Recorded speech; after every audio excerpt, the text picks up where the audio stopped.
Good evening, everyone. Welcome to Ash on Comics. I'm your host, Ash, and tonight is Storytime Live. It's episode 127. We are reading through Aquaman Rebirth. Good to have you guys. Welcome all. Hold on one second, I gotta adjust my mic.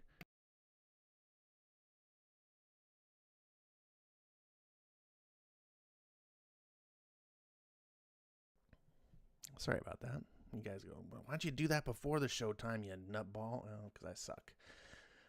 It's good to see you guys. Hope you're doing well. A little bit of late start tonight. I had to run. I made a judgment call. I was like, I got to run down the convenience store and grab a Monster. Tonight's show brought to you by Monster Energy Zero Ultra. It's a white can, in case you care. It's a good one. Yeah, I just had to. I was dragging ass so much, and I was like, my show sucks enough already. Like, when I'd have the energy, can I pump myself up? I was going to go for some meth. I do live in the East County of San Diego, so don't do meth, kids. It's really bad for you. Don't know if you can hear my dog. Apparently, she's thirsty now, too. Let's see who's here tonight. Melissa, she comes in, she cheats, she logs in, she gets her little first medal, and she comes back later. Congratulations, Melissa, for the longest. I'm sure she's got the most firsts. RDV is second. Good to see you. FF2's in the house. What's up, FF2? I already forgot what he told me what that meant, and I forgot. I can't remember. Zach Richman is here. Zach says it was 10:10 for me almost 2 hours ago. Well, we don't care about your time zone. This is West Coast, best coast, yo. Just kidding. Ronnie's here. Good evening, Ronnie. Eric Breen. It's going to bed already. Let's see. I don't ever see Eric anymore. He's either sleeping or he's streaming with England team. That's pretty much what Eric does these days. Are you ever going to come stream with me again, Eric? I'll leave a message with your secretary. Let's see. Tehillim is here. It says G2CU. Let's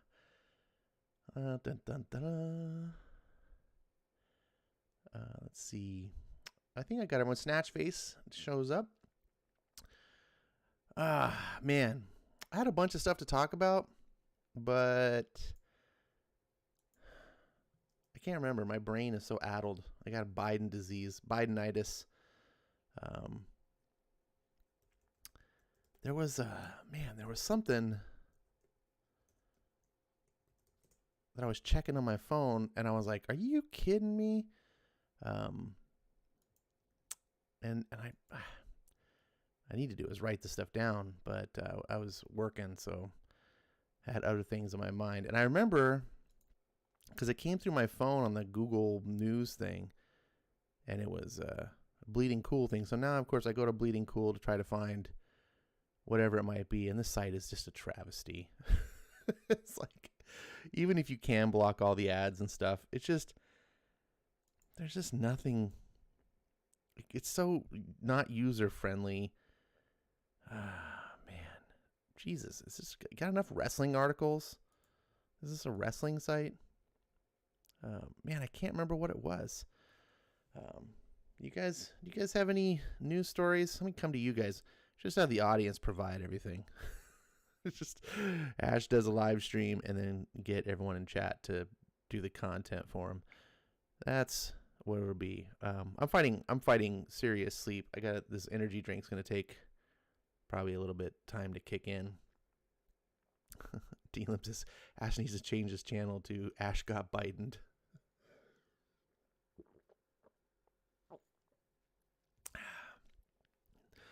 I'd probably get blocked. I'd probably get kicked off YouTube.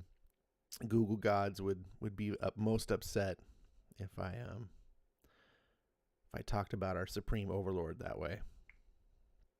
The puppet in chief. Oh, did I say that? Did I say that?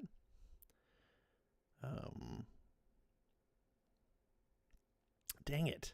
Yeah, I'm gonna do better. Write it down next time.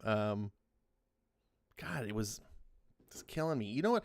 What sucks is when you have it like on the tip of your thoughts. You're like, oh, what was? And you're close to remembering it, but not close enough. And then so you just bothers you. You're just like, one of the things I did see. Did you guys see the new Batman? Apparently, or not the new. There's not the new Batman, but in the new Batman, I think I saw this on Purchase Channel. I see so much stuff on his. They're making all these new characters. I guess they got this character Ghost Maker, and he's all bisexual. Like, it's a big deal. Just make sure he's bisexual.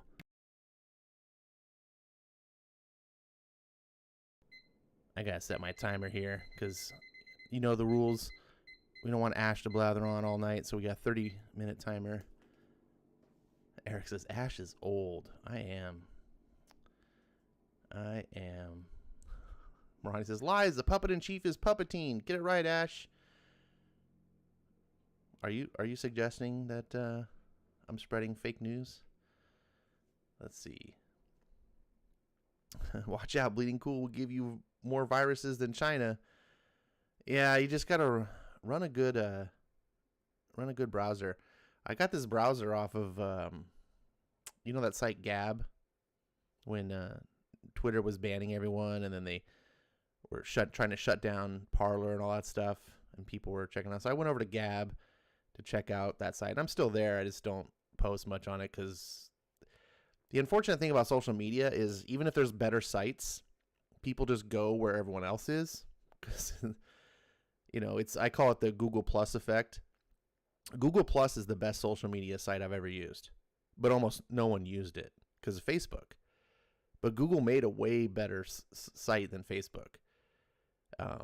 Google Plus was rad, had so many cool features, but it didn't matter because everyone was on Facebook. Twitter cornered the market, with their whole tweet thing. It's a little bit different, and so now anyone that wants to do a tweet like social media is just gonna have to compete with Twitter. And Gab is cool. I liked it. Works well.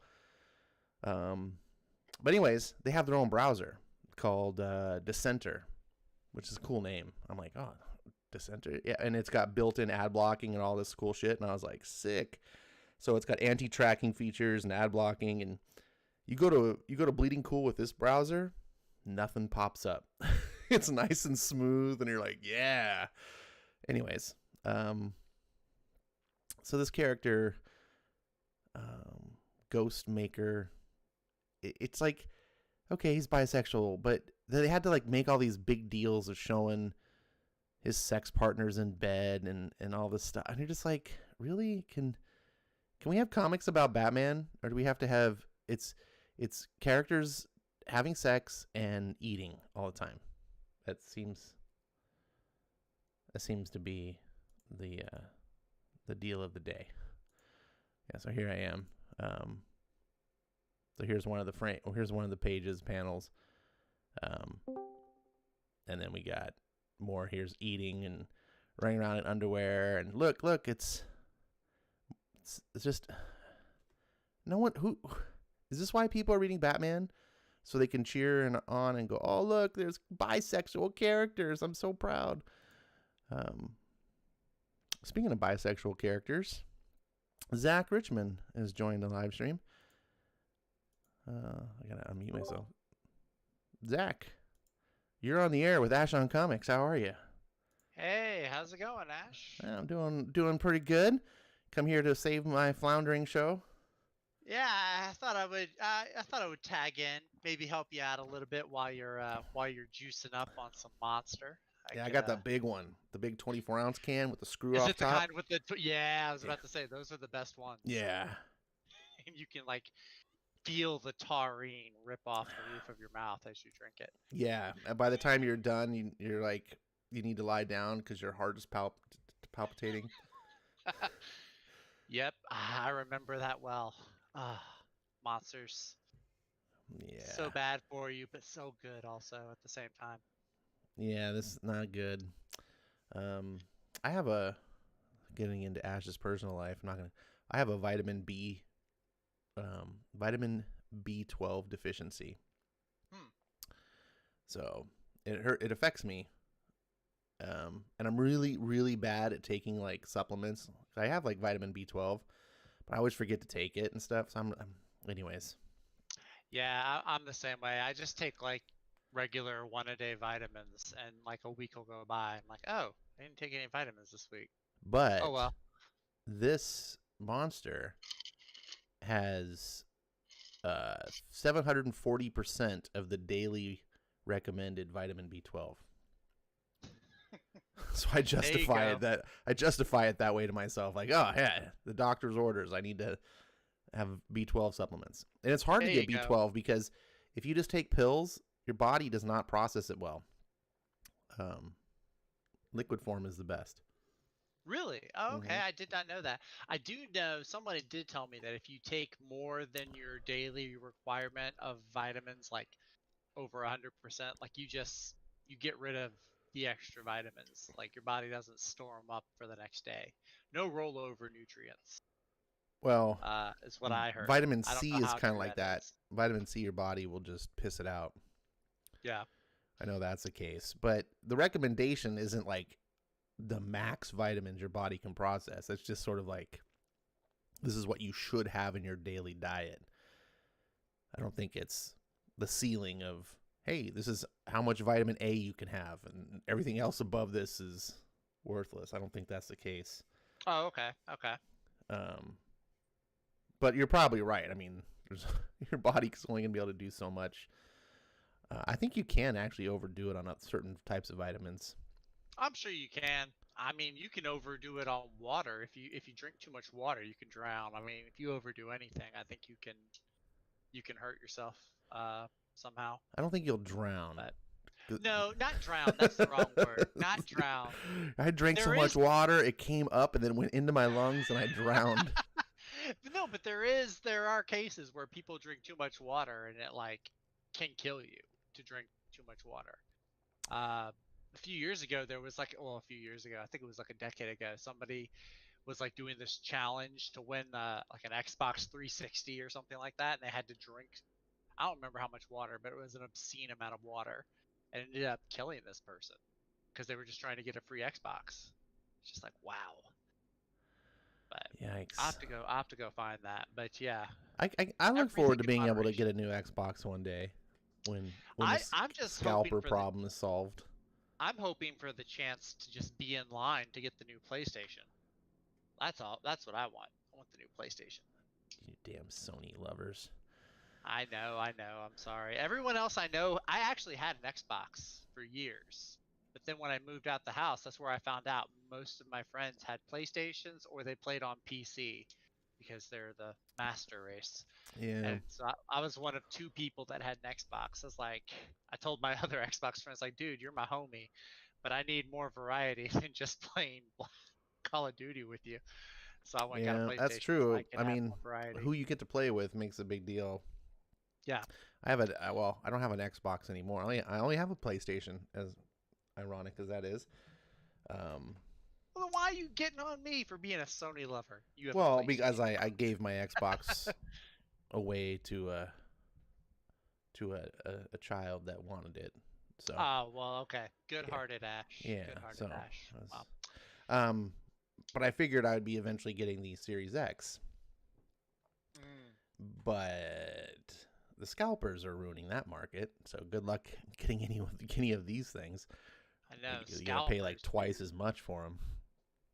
Someone told me, I know it's this way with the PlayStation. I don't know if it's like this with the Xbox, but if like say you got a PlayStation and it was being delivered to your house and somebody stole it, like somebody just picked it up off a conveyor belt and stole it, took it home, whatever.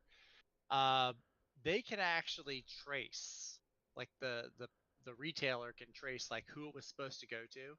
And if that's not you trying to set up an account or log into it, they can actually lock down that console and make it unusable. That's really dangerous, though, because what if you're buying it for a gift for someone? Yeah, I guess that's. I mean, I guess so. But I would be pissed. Can you imagine?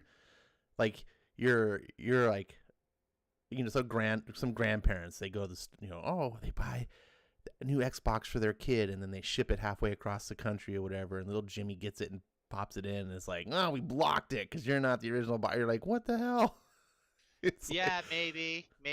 I don't know if I would do that, honestly. Something as big and valuable like that, I would probably just opt to have it shipped to me and I deliver. What they need to do is just start taking like pre-order, like this whole lottery system, like, oh look, we got new Xboxes in stock, and then it's the bots. Have you heard about the bots problem?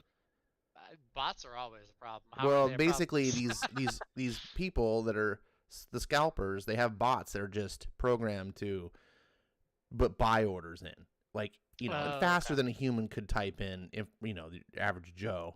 So as soon as they come live, like, oh, we got some in stock, they're gone because the bots are like, boom, boom, boom, we bought them.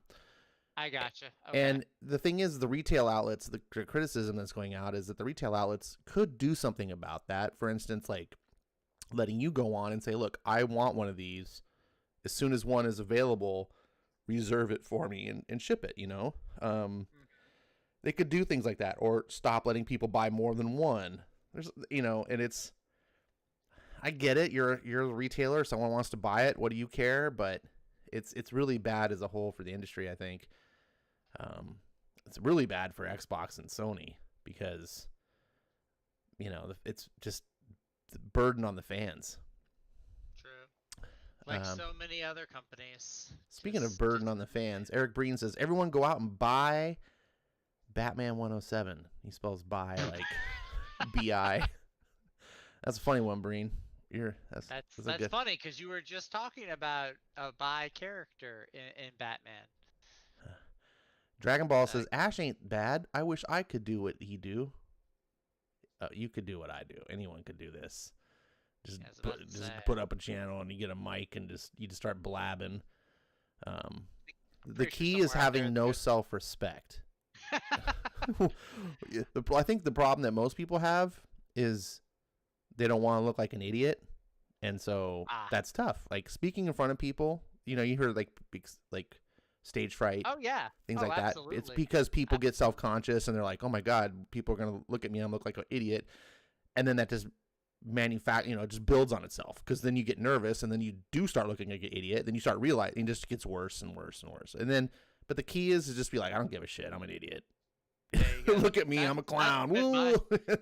I took a speech class in college where I had to give like 3 or 4 small speeches, like 5-minute speeches in front of a class. Once you do that, like after that, my whole thought process as far as being in front of people, I don't really care. I'll be gone in 5-10 minutes anyway. You know, at most I'll screw up and somebody will have a fun story to tell somebody. That's my outlook. But here on YouTube, it's great because you don't even have to have your face in front of people like us right now. Yeah, you don't have to. So it works. I think it works better for if you do. I think the channels that are more successful are the ones that, you know, put their face out there, type of thing. I think it's because I think as humans we're naturally more inclined to have that visual connection. Right? I think it's why TV stars are always bigger than radio stars. Were there radio stars? I thought TV killed them all. No, video. Oh, video killed them. Video killed the radio star. Darn it. I was so close. You know. See? Just like that. I made a fool out of myself. Don't really care, though. That's not making a fool out of yourself. Come on. Ed says not true. Can't get too much Valheim. He must have been responding about it. You can get too much of anything. That's true. Yeah. But yeah, I haven't. Valheim is really big now. It's really. Like, I've got friends who are playing it. That's all they play now. Yeah. At one point, I don't know where it currently is, but like at one point, it was like in the top. I think it was like the third most played Steam game. Like it had some ridiculous record that it had. Which when you consider that it's a small indie title with 5 people on the team, like it's not, you know, Rockstar's GTA 5, you know, it's not like these mega AAA titles. I didn't realize it only had 5 people on their team. That's insane. Yeah, like it's a Swedish team. They're trying to hire more people, but you have to move to Sweden. That's gotta be hard. Would you move to Sweden to take a job? Sweden one of the countries that wasn't doing like mask mandates? There was like some Eastern European country. Yes. Yeah, and they were supposedly they had like a really low amount of cases and everything. I was like, I would probably, if I had to. Yes and no. They had a high amount of cases in the beginning. Okay. Right, because they didn't do the lockdowns and the mandates, so they went up high. And the whole point was, well, we know that that's going to happen, but then we're going to get herd immunity. Okay. And so now the criticism is like, did it really work? Did you really But here's the thing. They don't really talk about Sweden anymore, so I have a feeling it did pretty good, because otherwise they would be in the press all the time, be like, look at Sweden, how big they failed. Yeah, true. I would move to Sweden. But the other hand, Sweden, as good as they were about COVID, they're freaking terrible on the migrant crisis. Oh, are they? Are they one of the ones that are really bad? Yes, remember Sweden? COVID took all this attention away, but do you remember Sweden was one of the places that had the no-go zones, and they denied it? Oh, you're right. Because like people were just getting raped and stuff, and they were, and the solution was, well, don't go there. Yeah, it's like what? What do you mean?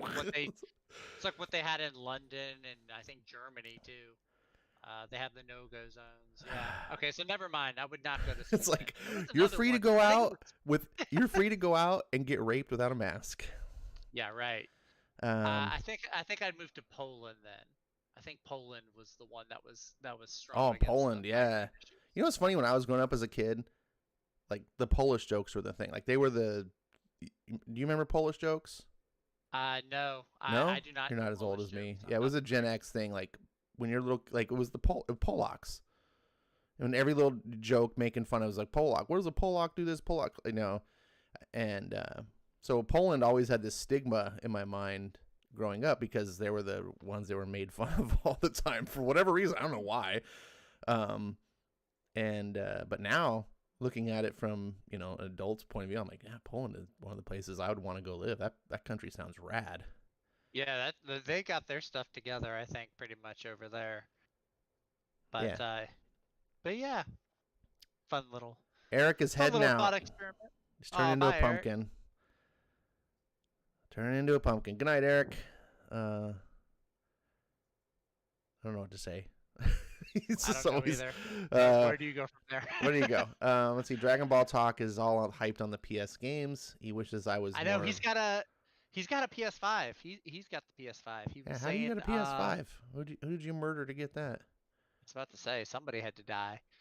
No, he said that he was able to like watch one of Ingleteen's streams, but he had like a split screen. He could have like a stream in one part of his television, and he could play games on the rest of his screen. I was like, Mm. that sounds dope. I want that. Yeah, But that's pretty dope. It's just, yeah, man. Just thinking about the attention span that we need to be able to play our PlayStation and watch something else at the same time. yeah, you're right. Tahilem says that France had no-go zones as well. I didn't know that. Yep. Yeah, I think I knew about France having them. There's a bunch of countries in like Western Europe that have them. I'm not sure about Spain or Italy. Maybe Spain. But yeah, there were a bunch that had the no-go zones. Yeah, I gotta tell you, overpopulated. We're gonna steer off this because it's a comic book channel. Yeah, but, let's do that. Real quick, I just want to say, there's a problem if you have a group of people who have stated they have a written down goal to infiltrate into countries and start breeding and take over from the inside through expanding their population. Like, when this is a documented thing, like, that's a problem. National security of any country, not just America, you should worry about that sort of stuff. Exactly. Jimmy's in the house. Speaking of immigrants, what's going on, Jimmy? How you surviving up in the Pacific Northwest? That's a speaking of no-go zones. Actually, speaking of that, I'm surprised by this. Falcon and the Winter Soldier. Are you up to date? I've only seen the first 2 episodes. Okay, I'm not gonna spoil the third one. That's but good. the third one is pretty rad. It's my favorite one so far. You should watch it. Man, the second one barely held my attention. No, dude, you gotta watch the third one. It's dope. I will. I'm gonna watch the whole thing. I'm committed to the MCU. But my thing was I was kind of surprised that they have the Flag Smashers, which are the bad guys, and they're like this no borders extremist group, and they're portraying them as bad guys. Because when I think Disney, I think, oh, they wouldn't do that. They're far to the left. The people that don't want borders, they love Disney, but Disney's portraying the Flag Smashers as the bad guys. So I thought that was interesting. I wonder how long obviously they're gonna make them sympathetic, or they're not just gonna make them outright evil, but. Yeah, well, that's the problem that the modern comics and extending into movies and all of fiction is leading into, is because, man, how do we keep staying on this political topic? The far left agenda, the things that they want to do are counter to the typical ways of like American culture and the things that we've historically accepted. They have to flip the scales, and they're having a tough time doing. Well, they're doing it, but you know what I'm saying? Like the recent Captain America issue where Ta-Nehisi Coates turned Red Skull into Jordan Peterson. You're like, good God. It's like, this is so stupid. Yeah, that was a bold move, Cotton. Let's see how that plays out for you. Perch did a funny roast on him. Did he really? Yeah, and it's just funny because it's just like, yeah, he points out a couple of things. It's like, oh, so we got a guy who's like literally a Nazi, not any figurative. Like, he literally is everything, the epitome of a Nazi villain. And he's got like Captain America dead to rights. So what does he do? Does he kill him? No. He takes videos of him to put it up on YouTube and embarrass him. You're just like, this is so indicative of like our culture today, because that is what like the SJWs do. Like, right? They like scream and ree on social media, and it's like the Red Skull is behaving this way. Why wouldn't the Red Skull just like capture Captain America and just kill him? For real. Like it's also so weird to do that with Jordan Peterson too, because like I know, well, like Peterson's is a full-on Nazi, so I mean it makes sense. You have to. Right, a full-on Nazi. He happens to swing left on a lot of issues. Yeah, like, he is. You just no, do I was search on him. No, I was He's being like, completely facetious. no, I know you were. But I Jordan figured that. Peterson did tell people to clean their room. So Right. he is Hitler adjacent. That is a very Reichish thing to do, is make sure you Clean have your a clean room. room. Yeah. Yeah. Anyway, though, Jimmy says he's I know really we want to sick, steer away. but Jimmy. it's not COVID. No. But he That's hasn't been good. able to How leave do his house except for medicine because he's sick. Yeah, well, that's Wait, how do you know it's not COVID if you haven't been tested? Because you could have a headache and it could be COVID. Well, maybe he's had Just kidding. COVID already. Maybe. Well, can you get it more than once? You I can. thought you It's so extremely rare. Yeah. I mean, it's been several months now, but the last time I heard about this, there were like 4 instances in the entire world of someone having COVID more than once. Oh, okay. So like it's beyond rare, but that's the case with most any disease.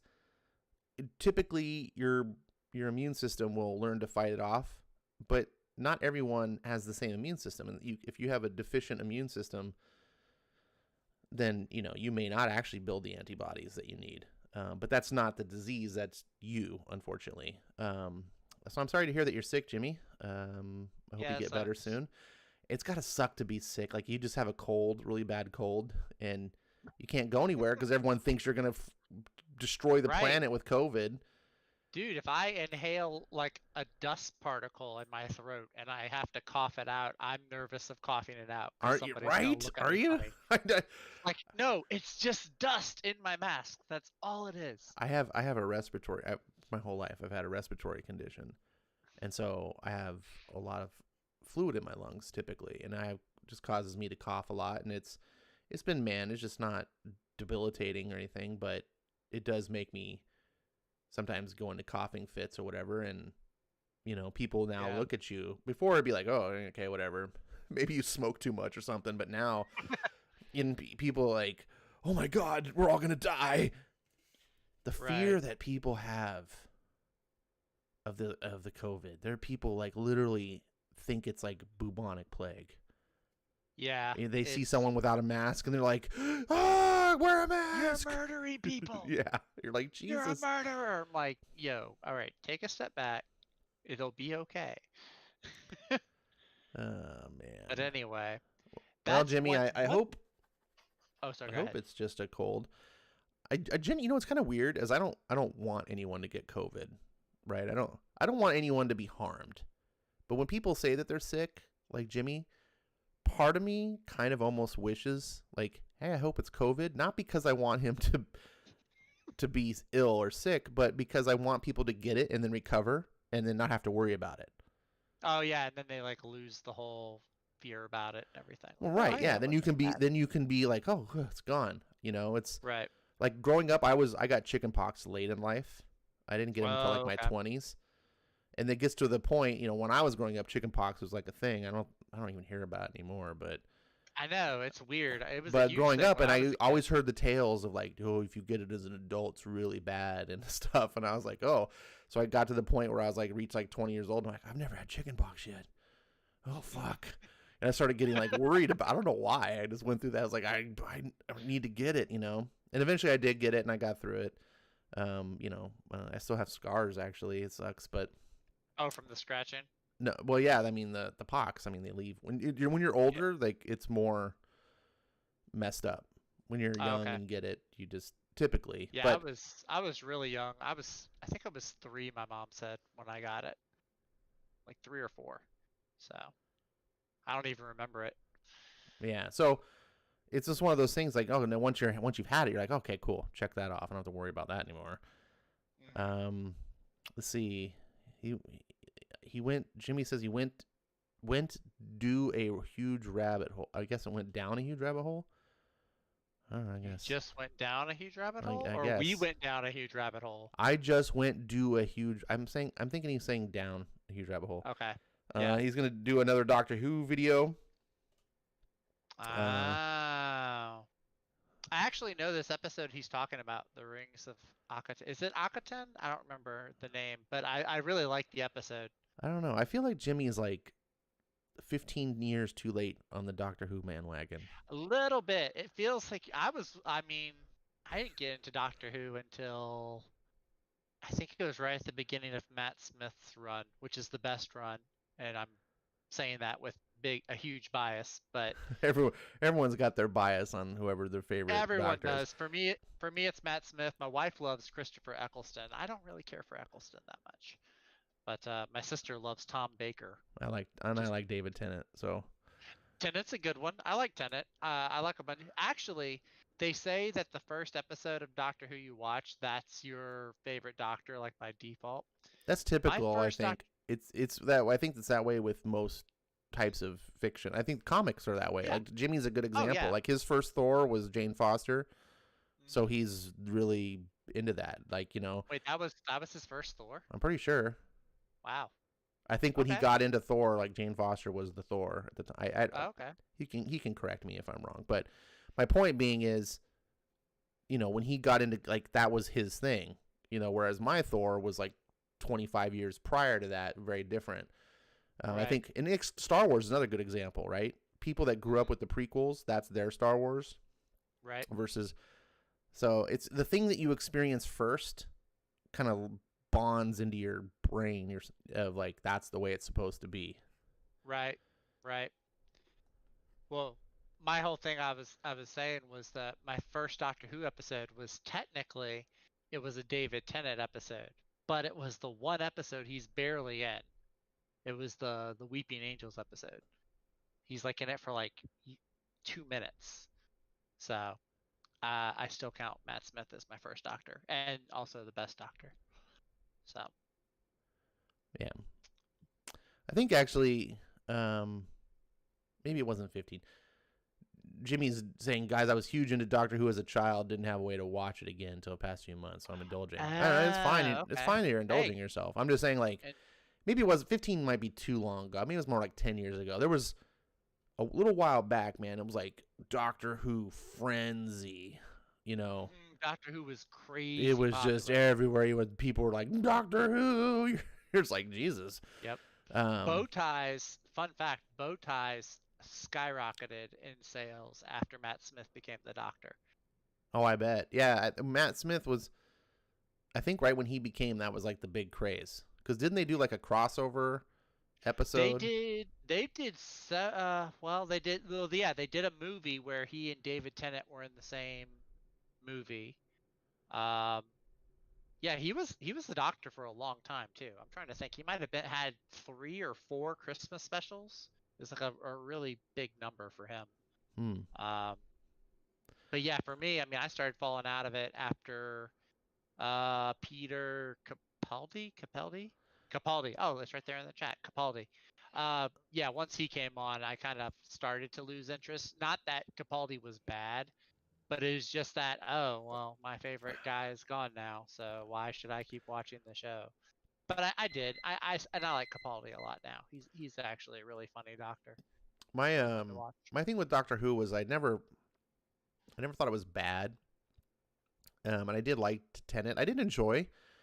That's the most Doctor Who I watched was his era. Mm-hmm. And I found it fun, but it never was so compelling that I was like, I gotta watch more. You know, I was just like, okay, I'm on for the ride, and then the bus is I'm off. You know, like I was just, it was fine. You know, Yeah. It just didn't grab me. I didn't understand the hype. I didn't understand like it's the same thing with Firefly back in the day when Firefly, which I'm much more into Firefly now. As a fan, I'm much more of a fan of Firefly now than I was because I kind of get it, but it took some time. Right. At the It's time like an acquired taste. when the show came out and then it got canceled, everyone was freaking out. And I was like, and I didn't watch it. And I remember the show got canceled and it was like, what? People like, and I was like, I gotta check out this show because you know I like sci-fi. Like, I don't know why I missed it. So I went and checked. I was like, wait.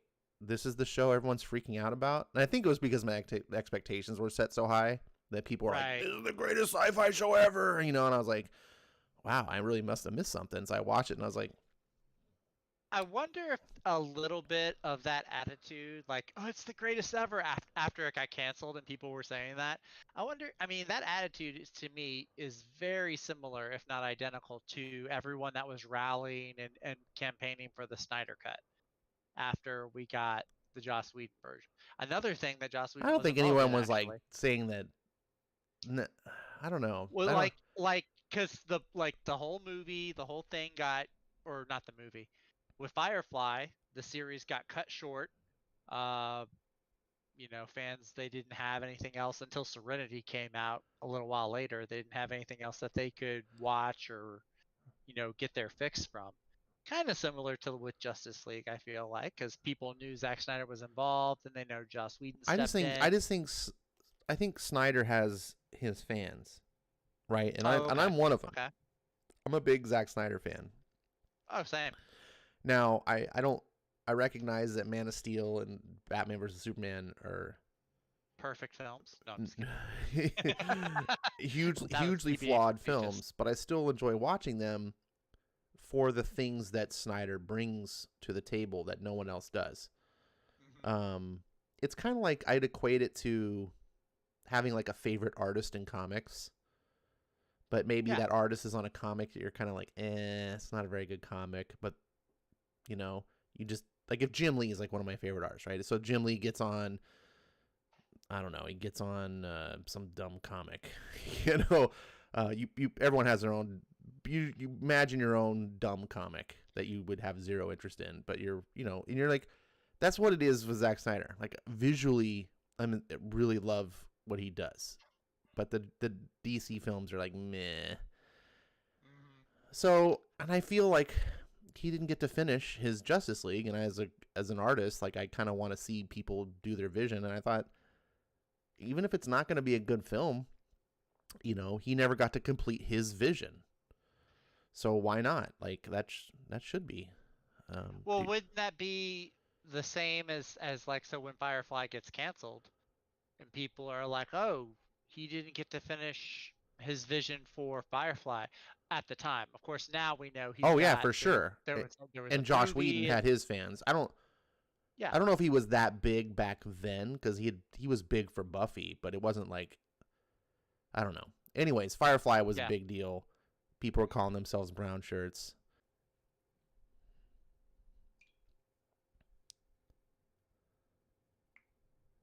Do you hear me, Zach? Yeah, I'm here. I thought I lost the stream for a moment. Okay, we're back. We're back. I think that's someone trying to tell me something. I know. I think your timer might have been. I mean, we must be close to the 30-minute timer. Oh, it's passed. It went off. I just didn't want to like immediately. And I was just gonna say. So I went back and I was like, man, it's been years since I've seen this Firefly show. I don't really remember. So I wanted to fill in the blanks because Serenity kind of assumes you know a lot. So I went back and watched the show again, and the show just clicked.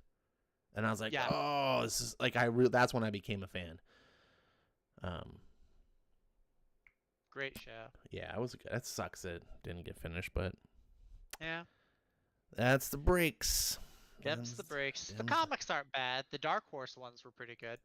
Yeah. I think it was Dark Horse. Yeah, I collected the first like 10 issues from the Boom. They're all right. Greg Pak is a meh writer. Yeah, I think he did something that I liked. I don't remember what. Best thing he's ever done, in my opinion, is Planet Hulk. That was it. There you go. That was the one. Did he do World War Hulk too? Yeah, he did. Okay, that was that. Yeah, I like World War Hulk a little bit more than Planet Hulk. But, oh, really? You can't have one without the other, I think. So. Oh. Yeah, I did. I don't know. I couldn't finish World War Hulk. I love the stories where it's everyone in the world against the Hulk. I really love those stories. Like all the Avengers versus the Hulk, or anyone and everyone. I love those stories. So that's just me. I also like a bunch of Michael Bay movies. So.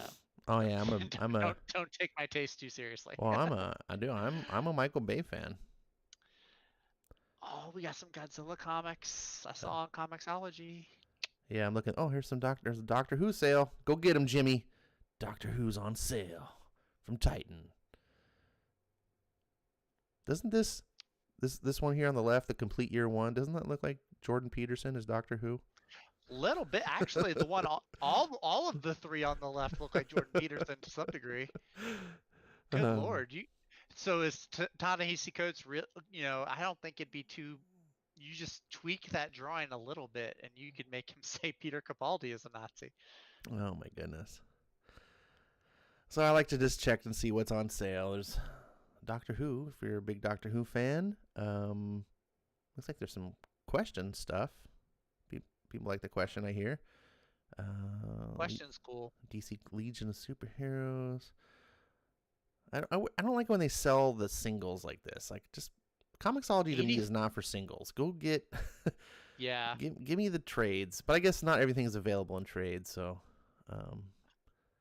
I mean, but I feel like if you're doing it digitally, it shouldn't be that difficult to compile 5 or 6 issues into like a trade type of yeah, package. But the problem is the big two aren't smart enough to make like digital only trades. Like they everything that's digital mimics the print. And that's why the price tags are that way too. It's Women really of Marvel sale. Where did I miss it? Yeah, you scroll past it. There it is. Yeah. The Woman of Marvel. Oh boy. Anyways, I ruined my. We're gonna get into some Aquaman here. We're gonna start losing viewers before you get to the book. Oh man. Jimmy says, "Lol, Series 14. Jordan Peterson is the 14th Doctor." Dude, I would watch that. I would watch that. Heck yes. I would totally. And then Dragon Ball says, "Read them Godzilla to us. Somebody send Ash $20 on PayPal so we can do it now." Hey, if someone wants to pay me $20, I'll read some Godzilla. Heck yeah. But until then, until people are paying me, then I am not you're not my customer. So I get to make the decisions. And I bought this Aquaman, so I bought the Aquaman so Ash could read it. This is a good Aquaman story, by the way. Drowned Earth is a good one.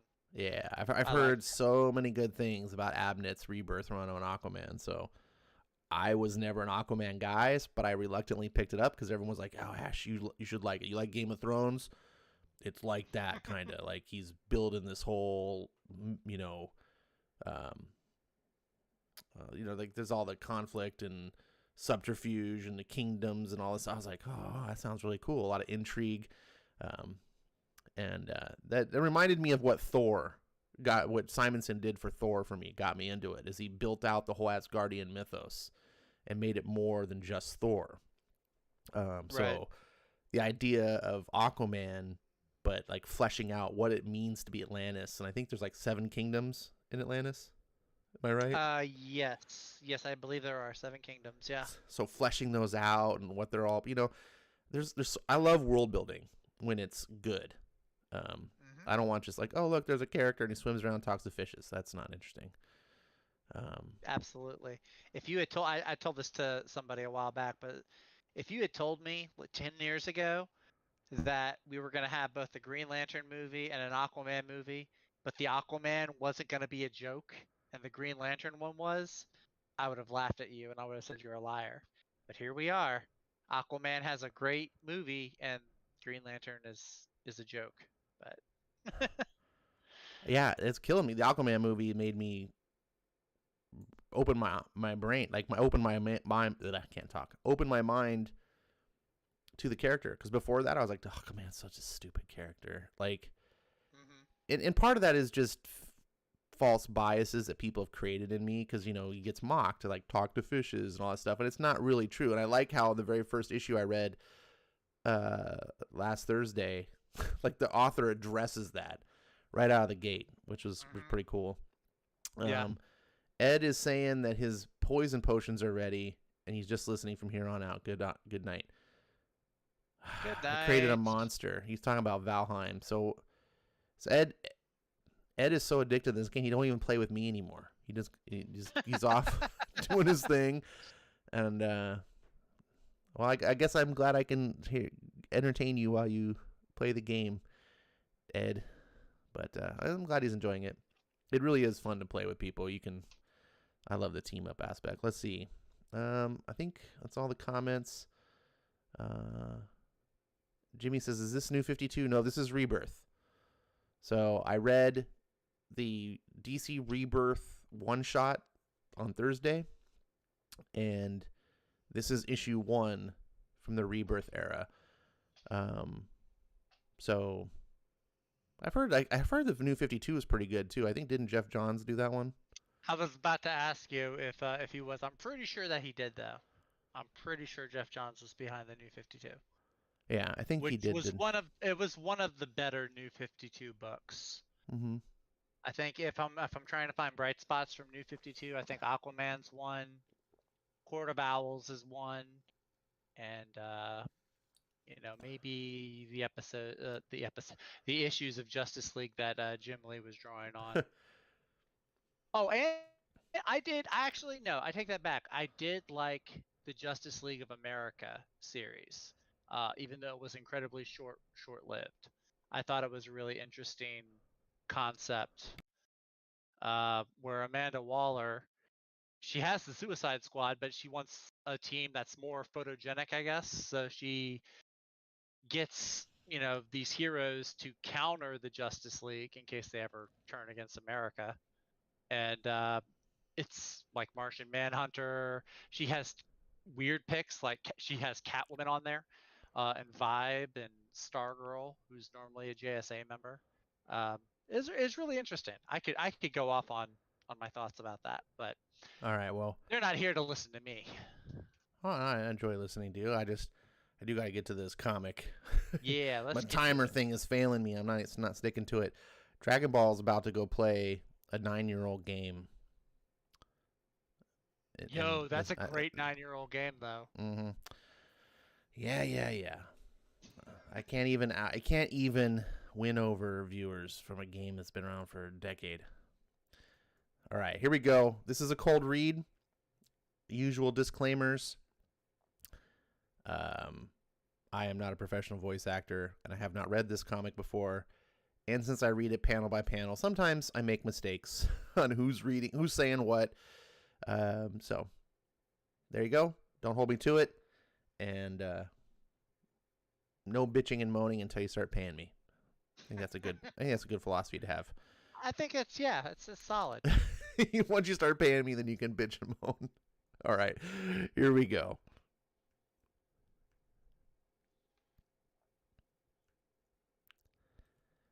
Amnesty Bay, Massachusetts.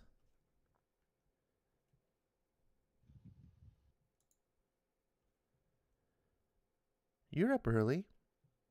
Big day ahead of us, Mara. Don't think I slept much. Coffee? Thanks. You nervous? I am betrothed to the King of Atlantis, Arthur. I don't get nervous. Your dream of drawing the people of land and sea closer together. This bridge you want to build. I don't think we'll see it done in our lifetimes. Maybe. The surface fears Atlantis. It has feared it for a long time. That's a fear of the unknown. And Atlantis has never trusted the land dwellers. That's why we keep ourselves hidden. It's time for that to change, before we reach a place that we can't come back from. War? Yesterday, the Drift intercepted a Chinese nuclear sub. It was hunting for Atlantis. The Drift are our elite forces. They avoided an outright clash. But there's too much fear and tension. And thanks to the likes of my dear brother Orm, the surface has plenty of reasons to fear Atlantis. My kingdom is a nation of the world, Mira. It's time it took its place on the world stage. We need to secure acceptance and understanding before it's too late. I get how important it is, my love. I know it's difficult for you to understand. I know you hate the way they stare at you, call you a mermaid, and I welcome this on the most personal level, Arthur. Drawing land and sea together reconciles the two halves of you. You are a man of two worlds, and you want them to unite. Until they do, you are not whole. I want you to know that I am proud of you, and I will be with you every step of the way.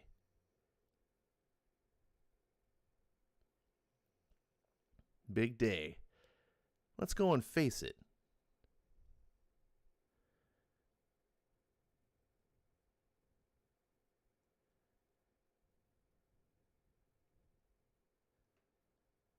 Spindrift Station, Atlantean Dryland Embassy, Massachusetts. Crikey. Hell of a place, right? Yes. Hell of a place. Add a little lens flare, and we could be in a J.J. Abrams movie, right? Ray Delane, Daily Planet. Hello. I can't believe I got this gig. Atlanteans, they walk among us, right? It's a very big deal, Mr. Delane. Ray Delane, Daily Planet. Is there going to be an opportunity for a Q&A? I'd love some FaceTime with Aquaman or his girlfriend, you know, the redhead, mermaid. Lieutenant Joanna Stubbs, Royal Navy. Royal? British Navy. I'm here to take up my post as British Naval Liaison to Atlantis.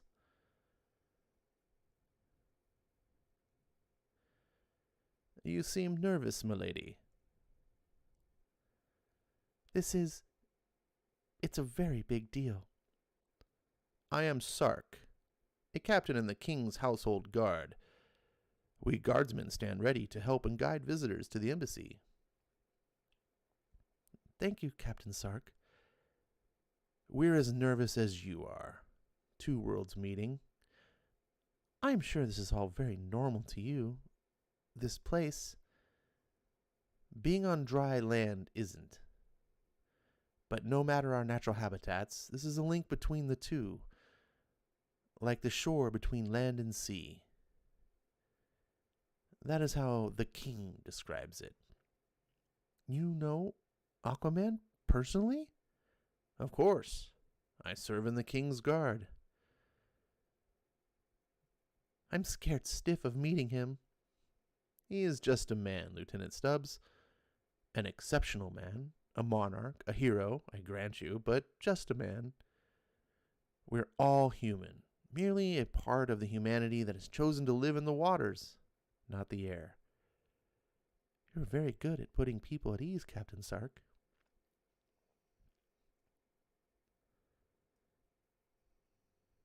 I imagine we both are, ma'am. Officer training. Cool heads in heightened situations. You're not what I expected. Neither are you.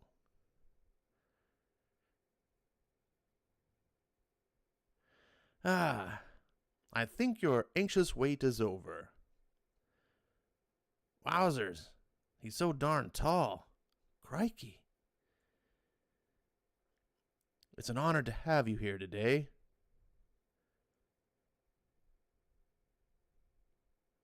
I am Arthur Curry, but the world calls me Aquaman. Welcome to the Atlantean Embassy.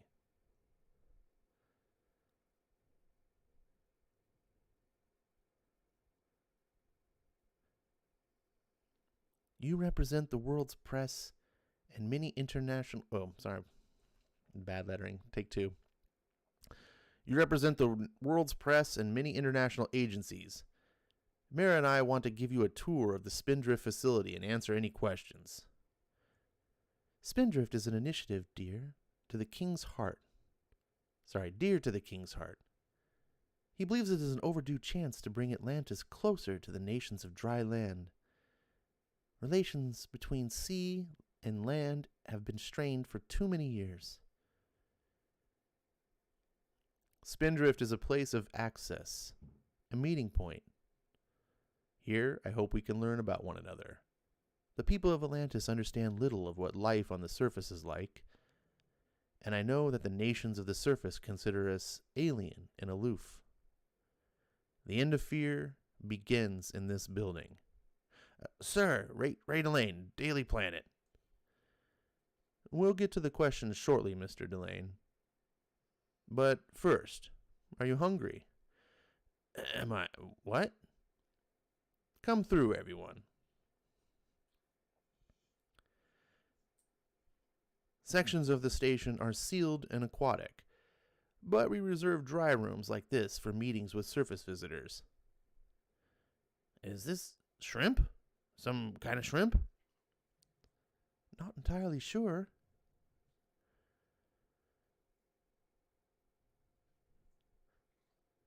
Eloque, seasoned with sea spice and barnacle juice. And Eloque is Captain Sark? I suppose you'd call it sea slug? It's piquant. There, restroom nearby. Yes, just through the left, beyond the arch, Mr. Delane.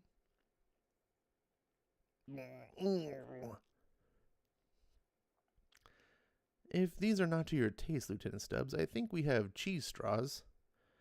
I don't know what cheese straws are, to be perfectly honest, and they sound vile, but we have them. Captain Sark? Milady? Please go and check on Mr. Delane. We don't want a bad trip advisor for our food. Yes, of course, ma'am. Crikey. She sure likes to say crikey a lot. Lieutenant Stubbs of the Royal Navy. British Royal Navy, ma'am. Yours is the oldest surface navy in the world, with an illustrious record. It doesn't need the epithet British to be identified. Britannia famously rules the waves. Not quite the same way you do, ma'am, with respect. You are very young. 24, ma'am. Young, with an impeccable service record. You took the Queen's sword at graduation. Don't worry, I've researched all the guests in painstaking detail. I'm looking forward to this posting, ma'am. There are some privileged matters of intelligence I would like to review with Aquaman. Perhaps later on, when there's an appropriate moment? Later, of course. Please, Lieutenant, try the Eloque. You'll find it's not as disgusting as Mr. Delane seemed to think. Mr. Delane, are you well?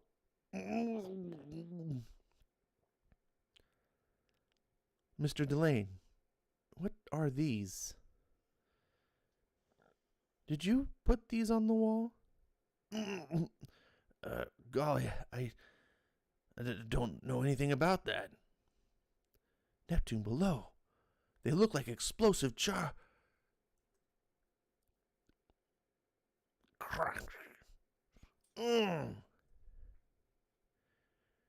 There is no Ray Delane. Ugh. His body is in the trunk of his car. Ugh. Actually, they're delicious. Did you just hear something, Lieutenant? Someone cried out. Fadoom.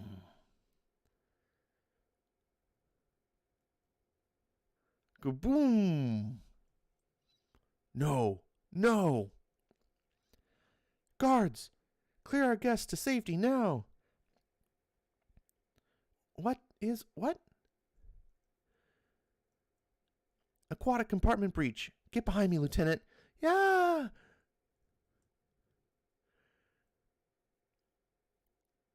Better still, run.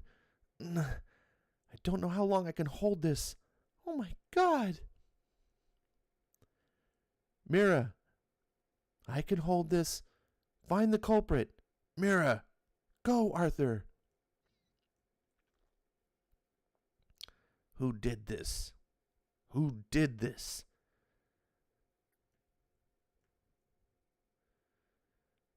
Your Majesty? What? Oh no. Not him. Of all the things he can lose, you will hurt the most. Fatum. Ah. Whoosh.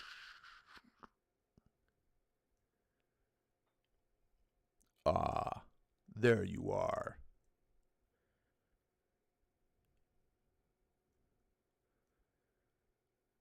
Black Manta, you never stop. You never stop. Would you, if I'd murdered your father? All these fine people, Arthur.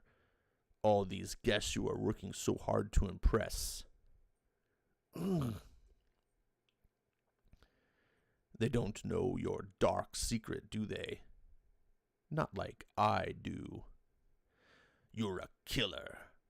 The fine and noble king who wants the world to love him is a killer. Fatoof. Ting. You want to bring the land and sea together. You raise this building to your vain ambition. You're deluded. The world is afraid of you, and it should be. You will never be whole, Arthur Curry. Never.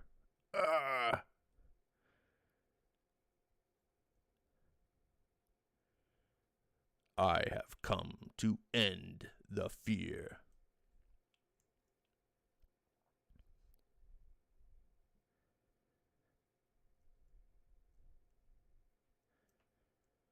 All right. That's the end of issue number 1.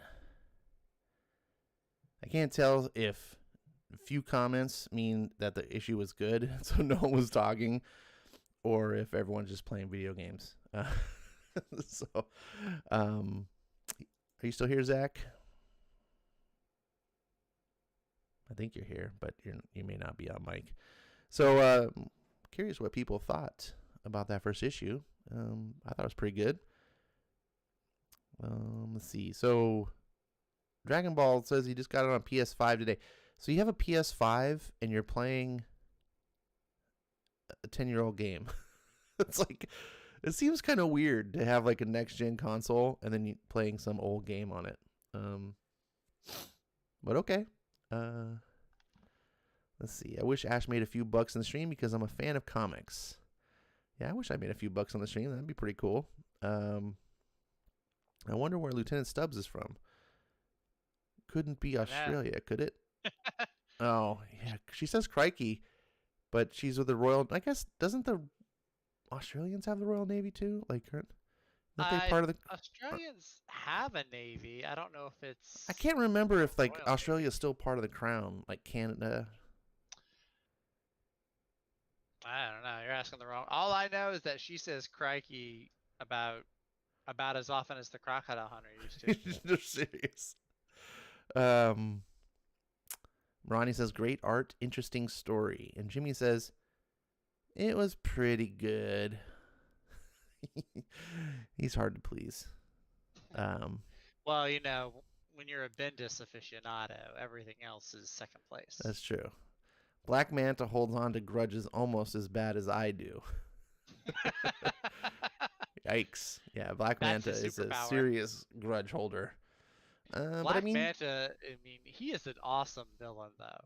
He is probably, as far as DC villains go, he might be one of my favorites. I don't know much about Black Manta, but when I was a little kid growing up in the early 80s, late 70s, maybe, actually, Super Friends was like my favorite cartoon.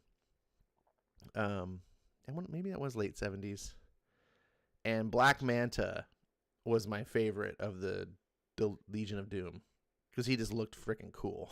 Like, I was like, Aquaman's dumb. He speaks, but Black Manta is cool. But I didn't know anything about him. I just liked what he looked like.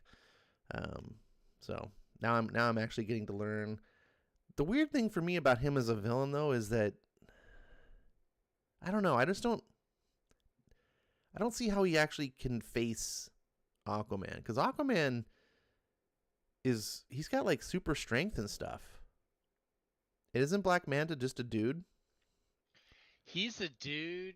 And what I'm only going off of the movies. When I saw this, I gotta go look and try to find his origin in the comics again.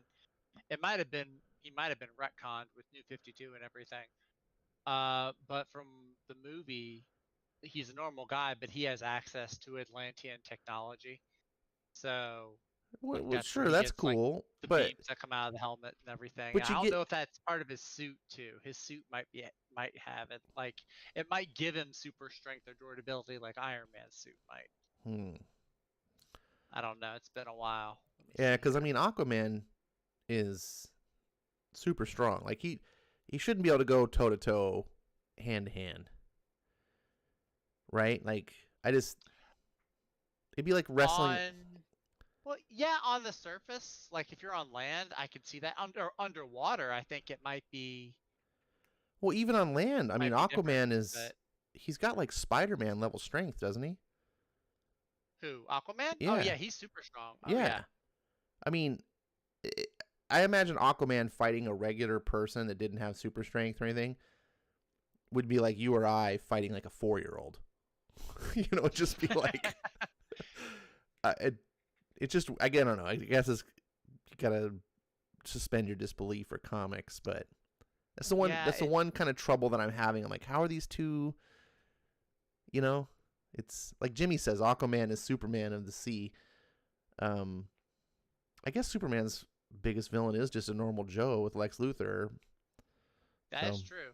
Well, even Lex Luthor though has a super suit. He's got his own mech suit. Here's the thing. I'm on, and this is just going off Wikipedia, but he does get superhuman strength from his high tech battle suit. Oh, okay. So that is where he gets his super strength from.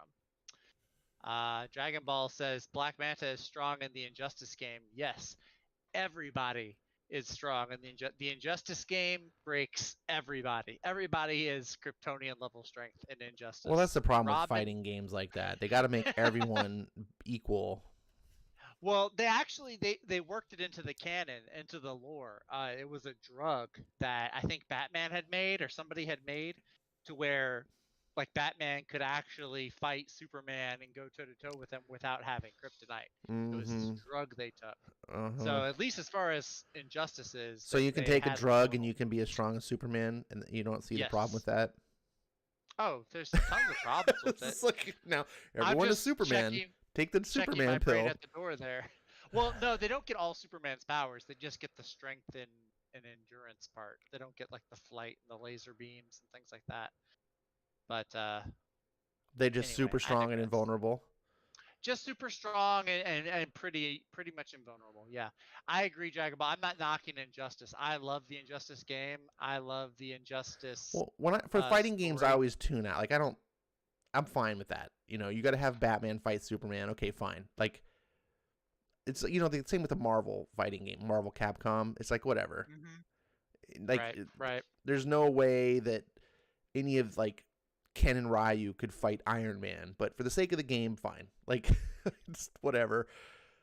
It's when they do it in the actual comics that I have a problem with. And I like the Injustice comics. I think I've read a few. I really want to read that series sometime because I liked where that was going. It's really well done. Ronnie says until Taconic got a hold of Black Manta, Manta was the nemesis for Aquaman. Then she made Mantis a wimp who was scolded by his grandson, with the grandson needed a trip to the old woodshed for attitude. Oh my gosh. That just figures. Why am I not surprised? Not surprised. Manta, yeah, I mean, pretty much Black Manta is the Lex Luthor to Aquaman's Superman. He is the big one. That was one of my favorite things about Snyder's Justice League run too, is that he kind of made Justice League feel like super friends. Like he brought back the Legion of Doom. Yeah. And just I like that. He had a really cool. I liked his Legion of Doom that he had. Yeah, you're right. He did do that actually. The lineup was pretty much the same lineup, Justice League from the animated series. He brought in Hawkgirl. They didn't have Cyborg really, and he brought back Martian Manhunter. So Yeah. you had almost the same lineup. Different Flash, but I mean, Jon Stewart was the Green Lantern. Yeah, man, mine was so disappointed. Like they did the Ultraviolet Lantern story, Yeah. and I was like, please, like make Jon Stewart Ultraviolet Lantern, because I'm one of these people. I'm like, there's way too many Green Lanterns. Yeah. Right, and I'm like, coming up with the whole. I think Jeff Johns did this, coming up with the rainbow, yeah, like all the different. I was like, that's really cool. I mean, it makes sense. If there's green and yellow, why wouldn't there be other colors too? Right. So I thought that was really cool. And so if you got all these Green Lanterns, you can still keep the character around. Like there's people that love Jon Stewart, like Jimmy, for example. I think that's one of his favorite characters, Jon Stewart. Yeah. I don't have a problem with Jon Stewart. I have a problem with too many Green Lanterns, and they sort of like suck the attention away from each other. Right? Yeah. Oh, absolutely. You've got like what, 7 human Green Lanterns now? It's like, come on, guys. Right, and so when they came up with the Ultraviolet Lantern thing, I was like, oh, this is kind of cool. And basically, like the whole thing about it was you don't control it; it controls you. And then I was like, but if you could make Jon Stewart like so adept at it, like he's the only one who can control the so he basically becomes the only Ultraviolet Lantern. I was like, that would be a really cool way to make him special and different, but he's still essentially the same character. It's just he's purple instead of green. Like, right. I don't know why they don't do more of that. You know? I know they did really cool for a little bit. They had Guy Gardner. He was Red Lantern. Yeah, making Guy a Red Lantern was genius. Guy was red. Yeah, that was a great move. I think personally, they should have kept him as a Red Lantern, instead of just having him with the giant pile. Like I said, you have 7 human Green Lanterns. I think they might be turning Jessica Cruz into a Yellow Lantern. I'm not sure. Yeah, I've seen them kind of going that way, but yellows are always the villains. That would be interesting though, because when Jessica Cruz first came on the scene, she was like this extremely fearful, timid woman, and so now to have her have grown to the point where she actually can inspire fear or make others fearful of her, I think that's an interesting kind of. But then you're taking her and making her a villain, and that's true. If you do it right, I guess I'm okay with it if you're doing it right. But if you want to keep her as a hero, why not make her a Blue Lantern? Because I never thought she fit as a Green Lantern. Like you can tell me she's a Green Lantern, but if Green Lanterns are all based on will, like that's what their power is like based. She was like, I was like, she never made sense to me as a Green Lantern. I was like, wait, you have no willpower. Like, why are you a Green Lantern? I would actually probably put her in the Indigo tribe, because I think theirs is compassion, isn't it? I think Indigo is compassion. Oh, okay, yeah, Indigo. So I would put her in that one, but Blue might work too. I don't know how, because she just never seemed really hopeful, like one of those. I mean, maybe okay, no, you may be right. You make a solid argument. Indigo, compassion, that could be better. Yeah, something that fit better to her, keep her the same. I don't want you to change her personality, right? But I would like you to see maybe a color that fit her better instead of trying to force green on her. And then you're like, but she doesn't feel like a Green Lantern. It doesn't exactly. Yeah, put her with the spectrum that fits her personality. Don't bend it and twist it to where she fits in. Yeah, if I were DC, that's totally what I would push. I would push everyone that's not Hal Jordan into a different color, and then I would do a Green Lantern book, which is Hal Jordan, and then do like a Spectrum book, just call it like Lanterns or something. Right. And you could have various others in it, and they're like a team, but they're. I think they did that at one point. Didn't they have a book where they had like one of each of the Lanterns? And like I think it was like a mini series or something. I don't know, but if it's not the characters you care about, then that's the point. Well, yeah, most of them were new. Like you had Atrocitus with red and Lafleeze, whatever his name is. Larfleeze. Yeah. So yeah, they would have to be characters you care about. That's the problem is, people don't care about those, but people do like these Green Lantern characters, that's the thing, is when you make these characters, eventually you're going to have fans for them. So you have Jessica Cruz fans, you have Jon Stewart fans. I mean, you have, you still have a guy, or no, not guy, well, Guy Gardner, but what's his name? Guy Gardner, Kyle Rayner. Kyle Rayner is the one I'm thinking of. Simon Baz. Yeah, Simon Baz made that story up. And I was like, oh, okay. And I was like, oh, it's a very simple fix, but it's very believable too. Cause like 9-year-olds make shit up all the time, especially to like make themselves like look better. Like, oh, I know how to do stuff, you know, like being like trying to impress adults. And it turns out like she just like found this stuff or something, like some weird improbable thing, but like she stumbled onto it and she doesn't know like what it is. And so I forget who the author was of the story, but it like really opened it up to be like, oh, why is it this gauntlet? We don't even know where it comes from. She doesn't even know what it is. She just stumbled across it and now it's working, and now she's on the run, and now she's lost in deep space on whatever that planet, the Green Lantern, that's a planet. Oa? Oh, Mogo. Yeah. And so they're just trapped in space. And I was like, oh, okay. So she's kind of in limbo now. Well, I guess it's future state. So I don't even know I don't know when thing. Yeah. If a writer comes up with a cool idea. I just don't know. If a writer comes up with a cool idea, they can use it she's still there. But if you want to keep her out of shit because she's stupid, you have a good reason. Like, I'm like, that's cool. You shelved her in a really good way. So, oh, is my stream down?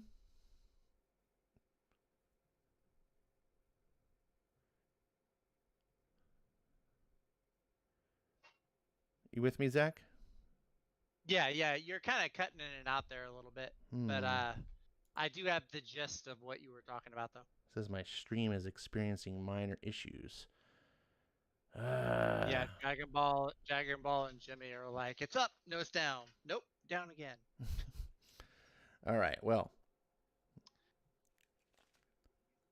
I hear it now. Okay, I tested. So now we're going to get back to the next issue because I was supposed to do 2. So thank you guys for putting in the chat that you heard that. And we will get on to issue 2, Full Circle.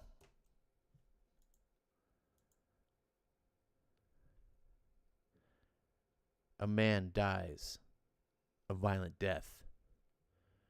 Manta! His son, burning with vengeance, seeks out the killer. I know you're here. Thack. Ah! And meets out justice in his father's memory. Crack. But the son, blinded by loss, has made a mistake.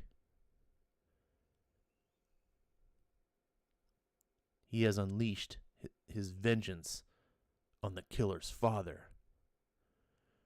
No! Dad? Dad! This was years ago. But the flames of vengeance, once lit, cannot be extinguished. This is for my father, murderer. No matter what wretched error ignited them. Manta, no.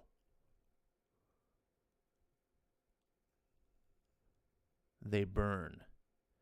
They spread. Round 2. Endgame. Click.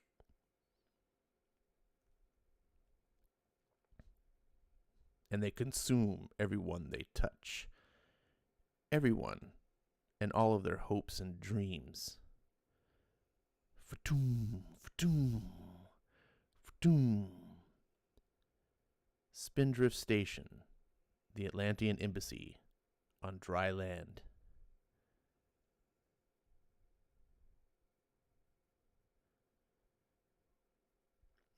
Get the people clear! Where is the king? Inside, locked in battle with that scumbag Black Manta. Sir, we must... I have no love for the surface folk, soldier, but if any of them die here today, it will be Atlantis that takes the blame. Get these people to safety.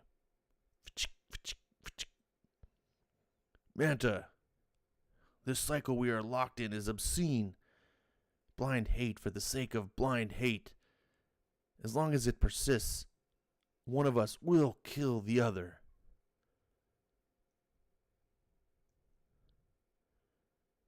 At last, you seem to grasp what's happening. Get Mira out, please. Can you get her out of here? Yes. Good. Good. Thank you. Ah! Crikey! What are you? Yeah.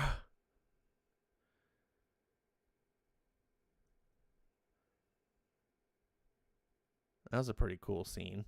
He like rams himself back into the wall, sticks in, then he forces himself forward and rips. Bloody hell! Go. Your father was no innocent, Manta, and God knows neither are you. But killing your father was the worst mistake I ever made. Too late for remorse. No remorse. The act defined me. Grr. It showed me the damage of consequences.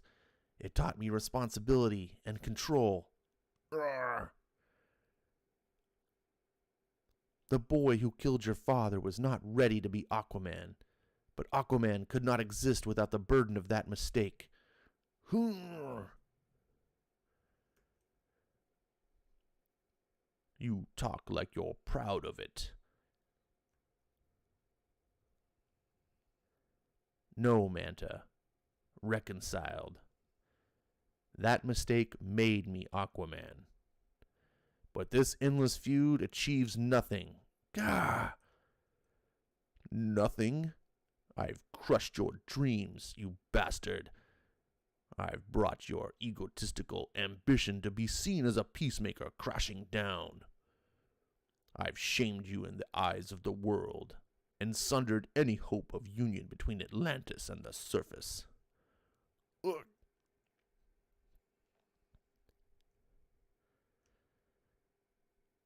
Look at my work. The world sees you... Sorry, take two. The world sees you're the violent barbarian it has always feared you were. And it will applaud me for ending your reign of terror. You're reconciled, are you? You're a fool. No one walks away from a blood feud like ours.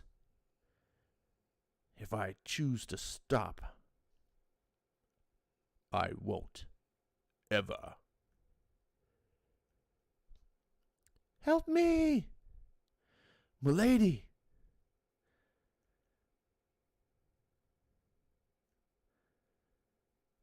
Neptune's oath. Get her to the physicians. What can I do? We don't need help from your kind.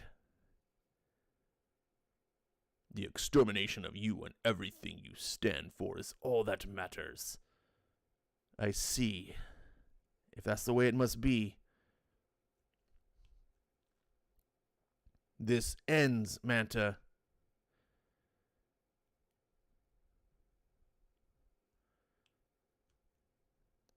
Arg. Hoog. Oof. Ah. Ugh. Go on then, damn you.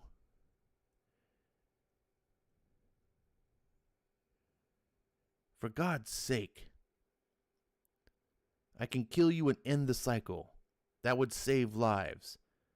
And afterwards, I would still be Aquaman with a life, responsibilities, dreams, and a world. Wrong.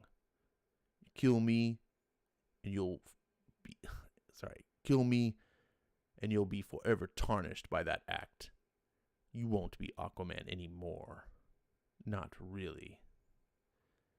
If I kill you, I am absolved, delivered, my father avenged. You lose either way, morally or literally. Either way, I win.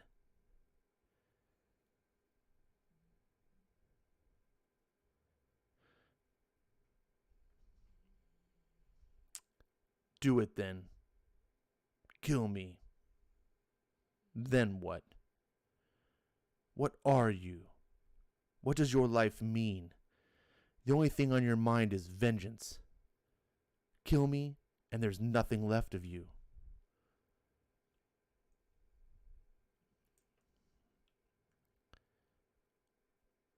I have a life, a meaning. The only thing you have is the urge to kill. And how will you kill me? With this? A bomb? A bullet? A blade through my heart? A slash across my throat? Fast? Slow? What possible way could you end me that would remotely satisfy you? I was wrong. Kill me, and you won't be left with nothing. You'll be left with a lifetime of disappointment. Nothing you can do to me will ever be enough.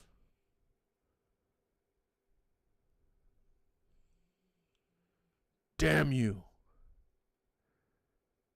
You're empty, Manta, and I'm truly sorry for you. I miss my father every day. I'm sorry I took yours from you.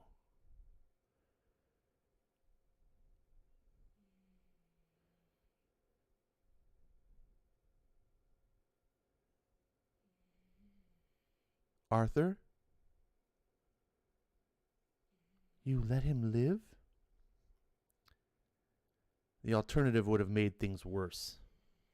Well, I would not have let him live. You helped me without hesitation. What's your name? Lieutenant Joanna Stubbs, British Royal Navy. Thank you, Joanna Stubbs. I wish more people thought like you. This is a mess. Merc says at least 8 dead. What has happened today? It will not play well with the surface people. I know. It will confirm everything they were afraid of. We do what Atlantis did. We survive. We rebuild. We go on. Crane to Blackjack. Vehicle coming into range now. Copy that, Crane. Secure the asset. Copy that. Shrek. Who the hell are you? We could be friends. We have mutual interests. Let's find out.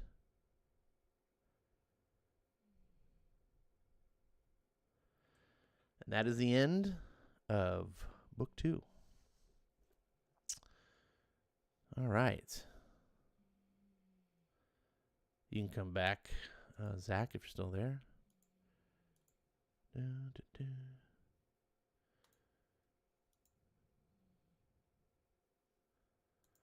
Let's see. Where were we on the chat?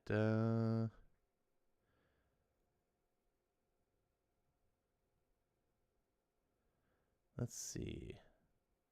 Dragon Ball says, I ignore all the Green Lanterns besides Hal Jordan. In my head, only Hal is a Green Lantern. Yeah, I mean, Kyle Rayner was Green Lantern for a long time. So a lot of people have thoughts that he's the, I mean, he's a Green Lantern to a lot of people because when they came into comics, He was the Green Lantern. It's kind of like Yeah. Wally West being Flash. He was like Flash for like 15 years. Yeah. With Yeah. no Barry. I think the people who say Wally West is their Flash, I think are most likely the same people that say Kyle Rayner is their Green Lantern. Right. Because they were best friends on the Morrison Justice League run. They were like the two. They were almost like what are they? Booster Gold and Blue Beetle almost. Like they were like the two buddies that you always would see together.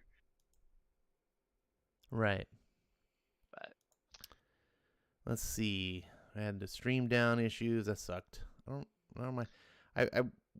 We did some things here to alleviate the internet issues that I've been having, which has made things a lot better, but it's still not perfect, and it's still having some weird fluctuations, and I believe it's my ISP, so I'm not sure how we're going to get that fixed, at least anytime soon. So hopefully it's not... Right now it's being an annoyance. Hopefully it doesn't get any worse. Dragon Ball says could be a bit more action-packed in his opinion. I don't know, man. I think... No offense, Dragon Ball. You're a good guy, and thank you for supporting the channel. I think you would find Berserker would probably have more... You'd be like, could have more action. needs more explosions. Yeah. Every panel is an action scene. It needs more action. By the way, Dragon Ball, if you haven't read Berserker, you might want to. It seems like that might be a comic up your alley. FF2 says, revenge is like poison. Man to let it affect him so deeply that hate is the only thing he knows now. Nothing else matters. Yep. Fact. So this is interesting. Reading this story, I was like, okay, that's interesting. Like, Manta basically turns himself in here. Right? Is that what you got from the story? Yeah, like once Aquaman's like, listen, if you kill me, you're not gonna have anything left. Right, but he doesn't like flee. Like he doesn't flee. He doesn't run off. Yeah, you're right. He does. He kind of like turns himself in. So now it's like he's basically reconciling his fate. He's like, look, whatever, I guess. Like he doesn't know what to do with his life, and so he turns himself in. But at the end, he's like they gets broken out by this woman. Mm-hmm. It's gonna go right back to villainy, most likely. It's like, well, why?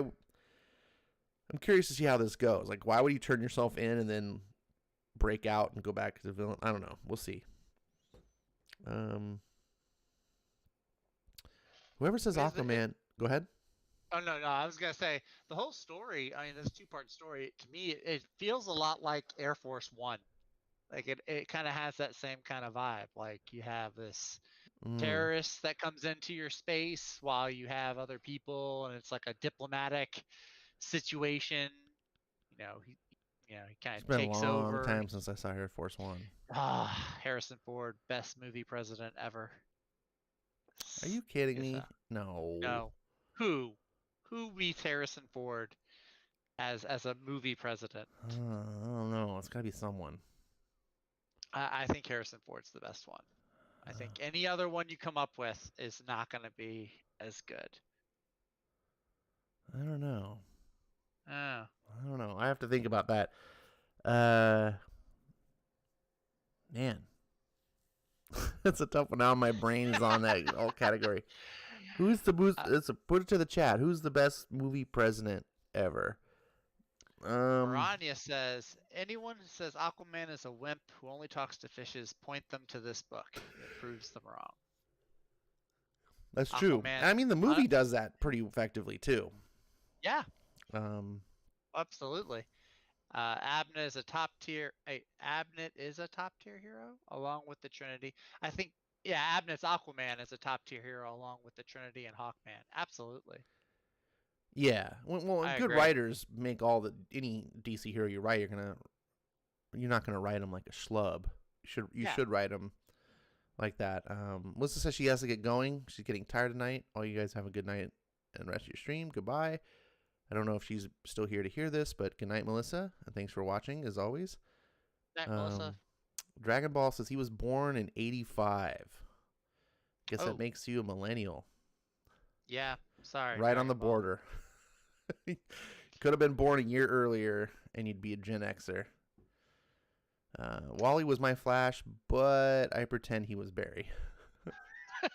Okay. Why? Wally's cooler. Barry is my third favorite Flash. There's Wally. There's Jay. Actually, I put Jay a little bit ahead of Wally. Jay Garrick, then Wally, and then Barry. Those All are right. my favorite Flashes. Dragon Ball says I heard of it. It looked a bit Winter Soldiery. Is he talking about Air Force One? Air Force One or Aquaman? I don't know. Might be talking about Air Force One. Air Force One, yeah, it is kind of that kind of action movie with political undertones. It can be Winter Soldiery. All right. I could see that. Comic Quirks with Jimmy says Martin Sheen. I guess he's talking. I guess he's answering. That's Westworld. Best Not Westworld. Westworld. The West Wing. West Wing.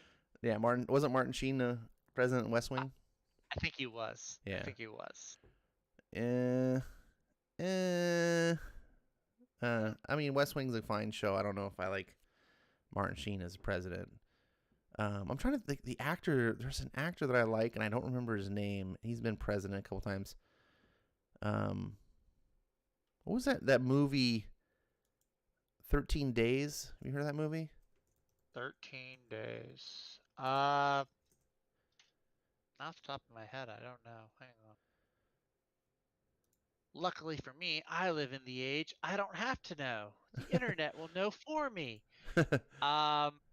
Yeah, 13 Days. From the year 2000. Dramatizes the Cuban Missile Crisis. Yeah, it's a cool movie. John F. Kennedy was played by Bruce Greenwood.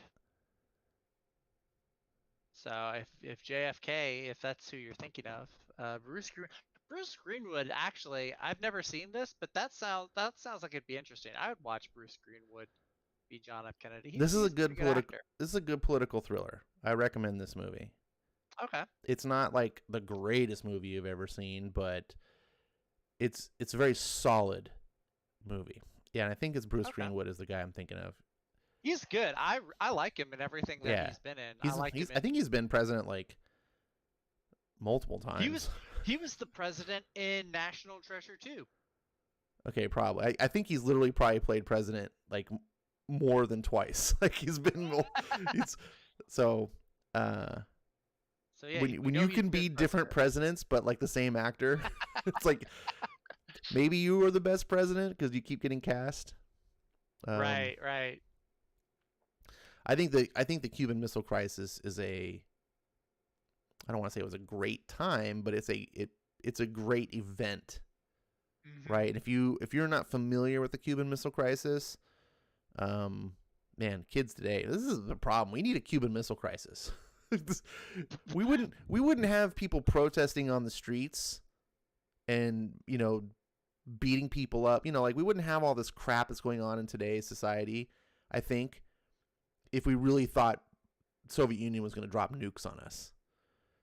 So for those of you young pups here that are, not from Generation X. He was president in a third movie. He was the president in Kingsman, The Golden Circle. There you go. See?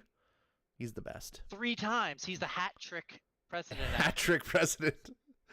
Let's see. Dragon Ball says audio is a bit low. Well, let's crank up some audio. Sorry about that. You guys gotta say something. Aaron Eckhart from White House Down says Jimmy. I didn't see White House Down. I like Aaron Eckhart, but I don't know about. He's good. Aaron Eckhart is good. I like him, but I don't know about president. I didn't care for him too much as Two-Face. He's fine. Actually. He's fine. You didn't like him as Two-Face? I didn't say I don't like him. He was just you gotta get off now. You're banned. He's the bottom tier. He's right above Maggie Gyllenhaal in terms of the acting in that movie. He's right above Maggie Gyllenhaal for me in terms of most. Well, Maggie Gyllenhaal was good. She was good, but I really liked Katie Holmes. Oh my God! This is the worst thing about the Nolan trilogy was Katie Holmes. Are you kidding me? I'm sorry. You're kidding me. It's one of the look. I am always one of the people that is the most forgiving when someone gets recast between two movies. Like when Don Cheadle replaced Terrence Howard, I was like, okay, let's give him a shot. Dude, I was very forgiving. she's like Sofia Coppola in Godfather 3.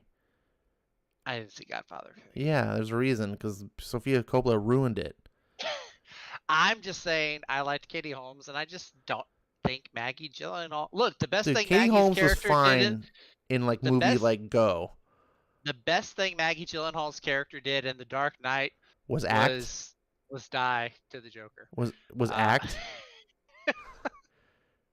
And actually be a believable district attorney? Katie Holmes is a district. Come on.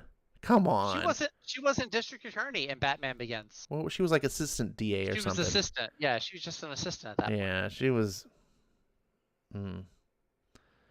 Wow. The I'm worst just saying. thing about that whole Katie Holmes, man. Someone's got a Katie Holmes crush. Man, you just looking through beer goggles. I did have a bit of a Katie Holmes crush back in the day. I mean, she's cute. I don't blame you. She's good in the right movie. Like, I liked her in you ever seen the movie Go? Go. I don't think so, no. Oh, you need to see Go. I need to go see Go. You need to go see Go. All right, I turned up the audio. Hopefully you guys are enjoying that better. Jimmy says Eckhart was fantastic as Two-Face. I'm not saying he's bad. I like his Two-Face a lot more than I like Tommy Lee Jones's Two-Face. What I liked about Eckhart's Two-Face was that he had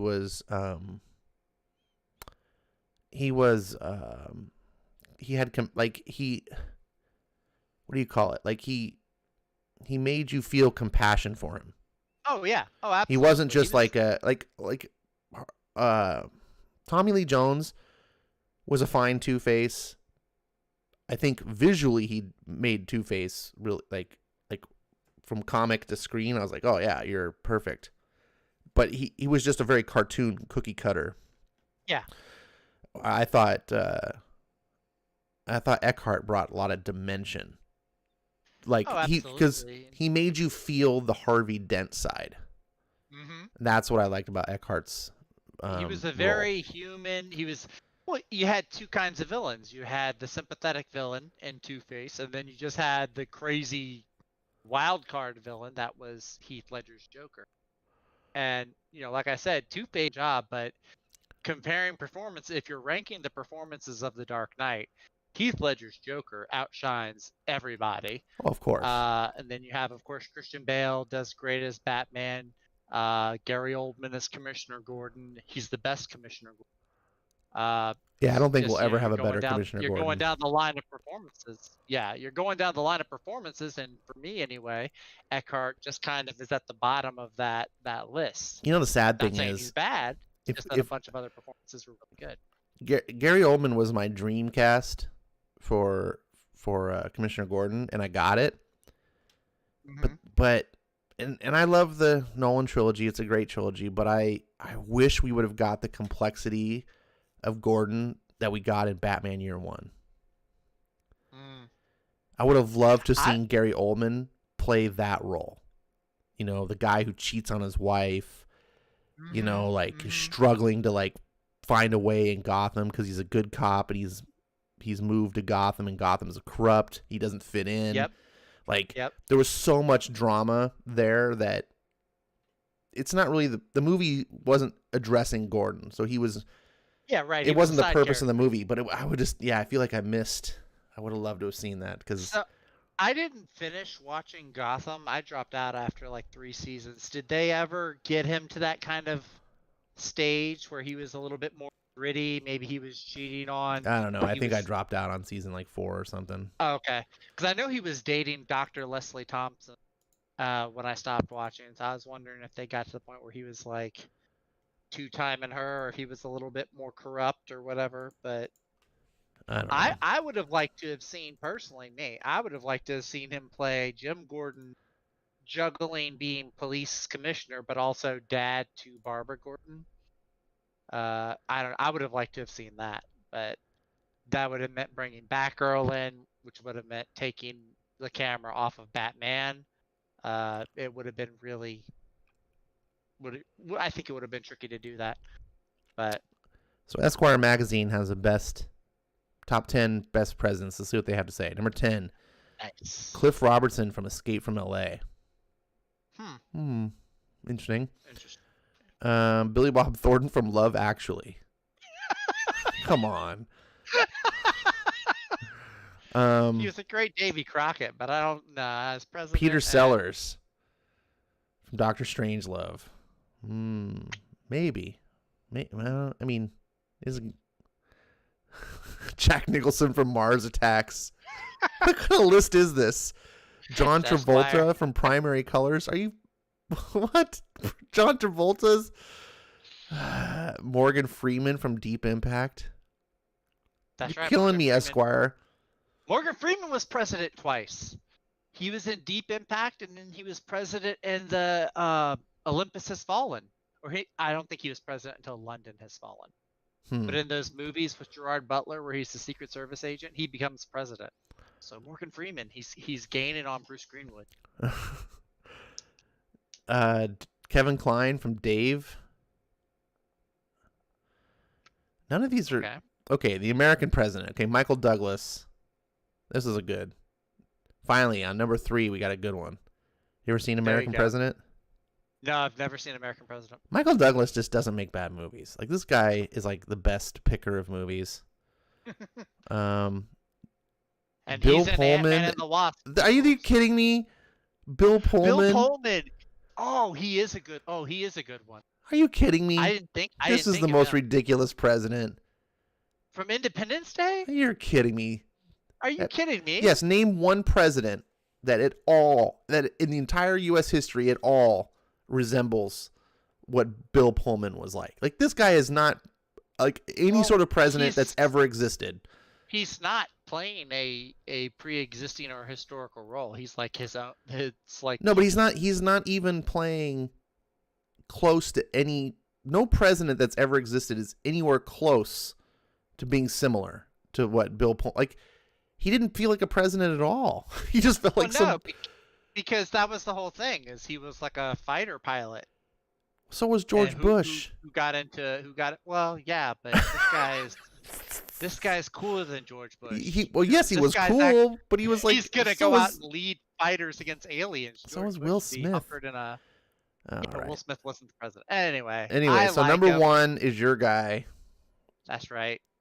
So this is either a win or a catastrophic loss for you, because it's number 1, which agrees with your pick, but the 9 previous picks were so ludicrous that it kind of takes away the fact that they picked this as number 1. Actually, not all of these picks are ludicrous. You know, Morgan Freeman was a pretty good president. I don't remember from Deep Impact, but he was in London Has Fallen. I think there was even a third one. There's too many of those Has Fallen films.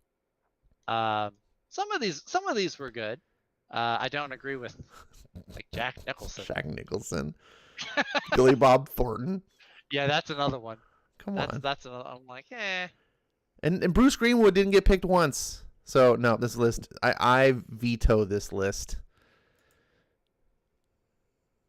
You veto it. I veto it. Well, you can go to IMDb and they have a list of actors who have played the President of the United States. So that'd be a huge list. I don't want to. It is a huge list. I'm just gonna hit a highlight or two. Okay, here we go. So we've got a new list, top 10 movies ranked. And this is Regal. Okay, so at least Regal, it's a cinema. From Regal Cinemas. Okay. Their top 10. Number 10, Alan Trumbull from Angels Fallen. So they got Morgan Freeman. Okay. This is probably a better one than of the 2 Morgan Freeman roles. Fucking Jack Nicholson, Mars Attacks again. all right. Oh, are you kidding me? Oh, Terry Crews and Idiocracy. Wow. You know, this movie. I can't hate it though. I can't hate it. When this movie came out in 2006, I love the movie because I'm a huge Mike Judge fan. He directed he made one of my favorite comedies of all time, was Office Space. And I watched this movie and I was like, I like this movie, but it's way too over the top. It's like, it's so absurd that it's like, but as the years go by, it's getting less and less absurd, and that's really scary. All right, number 7, Jack Stanton, Primary Colors. Are you kidding me? All right, number 6, Peter Sellers, Dr. Strangelove.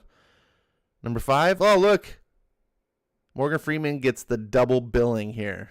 Wow, double bill. Way to go, Morgan Freeman. President Dave Kovic, from Kevin Kline from Dave. And Michael Douglas gets third again. Did they just copy Esquire? Get out of here, Regal. Regal, you know they do cinema. Yeah. It's going to be a serious list. And he's like, come on, you just copied this from Esquire. All right, you win. I guess. That's right. I guess Harrison Ford is the best president. Yeah. Harrison Ford. It's just Harrison Ford. He's just almost everything he does, he's the best at. Not that last movie he did. What not Jack Russell. The Wilderness guy, Into the Wilderness. Yeah, that one. Based on the movie trailer. That guy right there. But not that one. But everything else he does is great. I like him. Okay. He kind of gets miscast. I did not like him as Jack Ryan. Oh, really? Oh, he's my favorite Jack Ryan. Oh, my God. Are you kidding? No. Patriot Games? Oh. Patriot Games is great. No, it's not. I can watch Patriot Games. Well, not a ton. Space it out. Maybe Clear and Present Danger is simultaneously one of the best books I've ever read and one of the worst movies I've ever seen. I liked it. My issue with Clear and Present Danger, to me, it's a lot like Batman versus Superman, where like the first half of the movie goes a little too slow. And by a little, I mean a lot. Well, the book goes slow, but it has a huge payoff. When you read the book, if you read the book and you see the movie, and people go, Ash, the movies are always different. Yes, but this isn't a case of just being different. It's a case of being stupid. Because one of the things that Tom Clancy books are so great at is that that dude was probably one of the most educated men on the planet about like military and like global, foreign policies and just, national security and all this stuff. Like the dude just knew his shit. And when you read a Tom Clancy book, you felt like you came away understanding the military better and things like that. You didn't have to be an expert. Like he knew enough and he wrote in his books. And so you walk away, and Clear and Present Danger is about the drug cartels in Colombia and and the Coast Guard, their involvement in stopping the drug war at the time and all the different things. And then the title of the book, Clear and Present Danger, is an actual term that the president has to get involved in. If there's a clear and present danger of the United States, the president's authorized to do things, and that's like the whole hook of the book of why they're able to authorize this action against these Colombian drug lords. When you read the book, you're educated and you go, oh God, that's how it all works. And then you watch the movie and it's like, you just like, oh, this is written by idiots. It's like the most retarded story. And you're like, dude, you had the book. Clancy educated you. I understand you can't, this is like an 800-page book. You can't keep all this stuff in there. But don't make it stupid. Don't change the things. Like, I could go on and on forever on this book. I hate, God, the book, in the ending of the book, they get rescued by the Air Force, Black Hawk helicopters, through a hurricane. They have to coordinate with the Coast Guard. And on the surface, it sounds all dumb, like, whatever, it doesn't be a big deal. But here's the thing. These were Marine Special Forces that were sent in quasi-illegally, left to die because the president couldn't have any knowledge of what was going on, so they had to separate. Right. So they had to get rescued. The Air Force, the different militaries, they have kind of their rivalries and they don't like each other or stuff.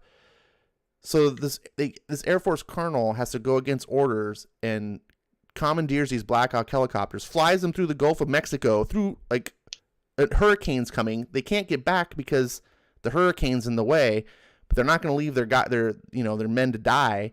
They find out, and the Coast Guard captain, that's from the beginning of the movie, where it's all in the book, who is, kind of inconsequential, is the one that comes and saves them, that they can land on the on the Coast Guard ship. And it sounds all kind of like basic. You're like, it's not that big of a deal, Ash. But he's like, yeah, when you read an 800-page book and it's all set up to this part, I swear it gives me chills just remembering how Clancy writes this. It's like one of the most heroic things I've ever seen in a military thing. It's like, it's so great.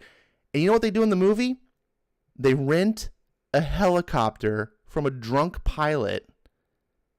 It's a old like Vietnam Huey helicopter. And the guy's like this comic relief, like, oh, he's all drunk. And then to pay for it, Harrison Ford as Jack Ryan gives him his CIA business card. It's the most retarded thing. And I was like, you had this epic moment that would have been so badass on screen. And that's just one of the many examples of this whole movie that they just shit all over. I was like, it bears no resemblance to what the book was about. I'm so pissed because I love the book so much. And also, what's his name? Alec Baldwin's the best. Perfect Jack Ryan. The Hunt for Red October to a T.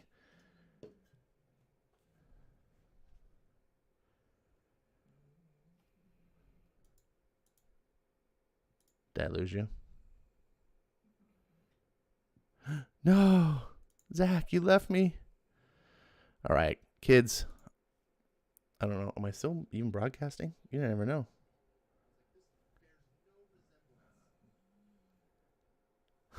Zach says, holy cow, I forgot Robin Williams is Teddy Roosevelt. I forgot Robin Williams is Teddy Roosevelt.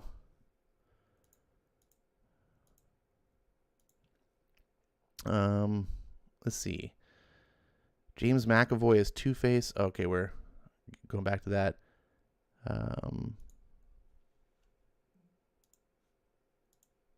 Well, ladies and gentlemen, I guess Zach, did you bail on me, or did we have technical difficulties? I can't tell. Anyways, it's been fun. It's now after midnight, which is my goal to end the stream. I want to thank you guys for being here. We read issues 1 and 2. On Thursday, we'll be reading issues 3 and 4. All of these issues are available on Comixology Unlimited, so you can read them with that if you want to read them yourself. Get the Comixology Unlimited. I highly recommend it. And I will see you on that. We're going to be streaming again. We should have a Wednesday hangout, which I was going to ask if Zach was going to be a part of. But he left me. They always leave me. Ronnie says, it's a tie between Michael Douglas and Kevin Kline for best portrayal of a president, not a real person, in movies. Interesting. So, I guess continue reading good comics.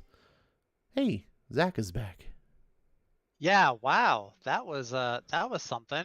That was my once that crapped out on me. I don't know what that was about. Well, at least it wasn't me this time.